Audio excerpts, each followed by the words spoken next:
As-tu déjà vu une femme afro puissante et qui plus est jeune? Non, non, non, je ne te parle pas de Sha'Carri Richardson, la championne de sprint et qui est parfois prête à transformer un hall d'aéroport en octogone. Non, je ne te parle pas d'elle. La puissance ne doit pas être confondue avec la violence. Non, si tu veux voir une femme afro puissante et qui plus est jeune, en voici une. Et laisse-moi te montrer de quelle manière elle est parvenue à déployer sa puissance. La dernière fois, j'étais en train de rentrer du taf, donc j'étais dans le RERB. Il faisait très très chaud, j'étais assise en face d'une très jolie dame blanche. Et du coup, elle me regarde, je faisais ça, et du coup, elle me dit « Il fait chaud, hein ».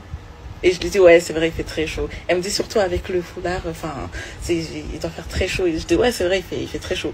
Et elle me dit « Mais les personnes de couleur dans vos pays, vous devez avoir un peu l'habitude, vu qu'il fait chaud là-bas et tout ». Je dis « Ouais, c'est vrai, dans nos pays, il fait chaud. Mais en vrai, même les incolores aussi ont chaud ». Et là, elle me regarde pas comme ça, elle me dit pardon. Je dis ouais, même les incolores. Elle me dit les incolores. Je dis ouais, les personnes qui n'ont pas de couleur, quoi. Enfin, les blancs. Et là, elle fait ah. Et elle me parle plus.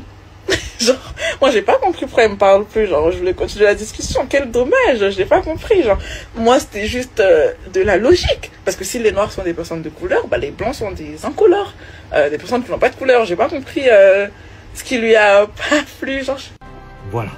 Elle a su déployer la puissance de son logos grâce à son écoute active. En d'autres termes, au lieu de s'offusquer, de faire preuve d'irritation face à ce qui n'est rien d'autre qu'une remarque qui suinte le racisme ordinaire, ce qui lui aurait ainsi donné l'occasion de nourrir le cliché de la femme afro en colère qui ne sait pas se contrôler, eh bien au contraire, elle a su garder son calme de manière noble pour mieux contre-attaquer avec une précision chirurgicale en utilisant son logos. Elle a su mettre KO sur place son adversaire. Et ce, en gardant le sourire.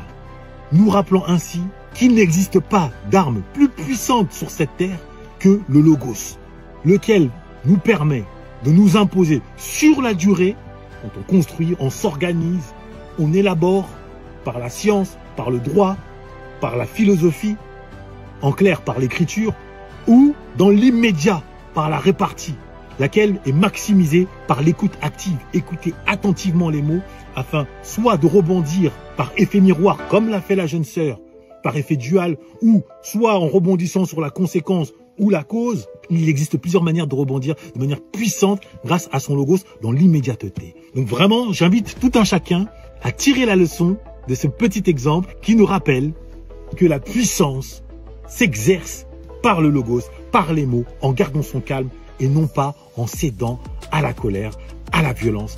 Made in ghetto, quand bien même on aurait des bonnes raisons, je le répéterai jamais assez, ce n'est pas parce qu'on a des raisons de se mettre en colère que l'on a raison de se mettre en colère. Alors, évidemment que la sœur a encore des progrès à effectuer concernant le langage à proprement dit. Le sien est encore imbibé de syllabes made in ghetto. N'empêche qu'elle a déjà réalisé le plus grand des efforts quand on grandit dans le ghetto. Elle est déjà parvenue à sortir son mindset du ghetto. Elle a sorti le ghetto d'elle-même, comme en atteste sa réaction. Quand on a le mindset made in ghetto, on réagit de manière violente à ce type d'attaque. On réagit de manière instinctive. On sait qu'on fait l'objet d'une attaque. On sait que le respect a été balayé devant nous.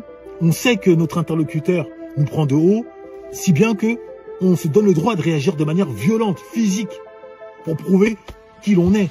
Alors que, en société, loin du ghetto, d'autres codes, d'autres réactions sont réclamées, sont attendues. Elles tournent autour de la répartie du verbe, du logos. Et la sœur a prouvé qu'elle avait la trempe.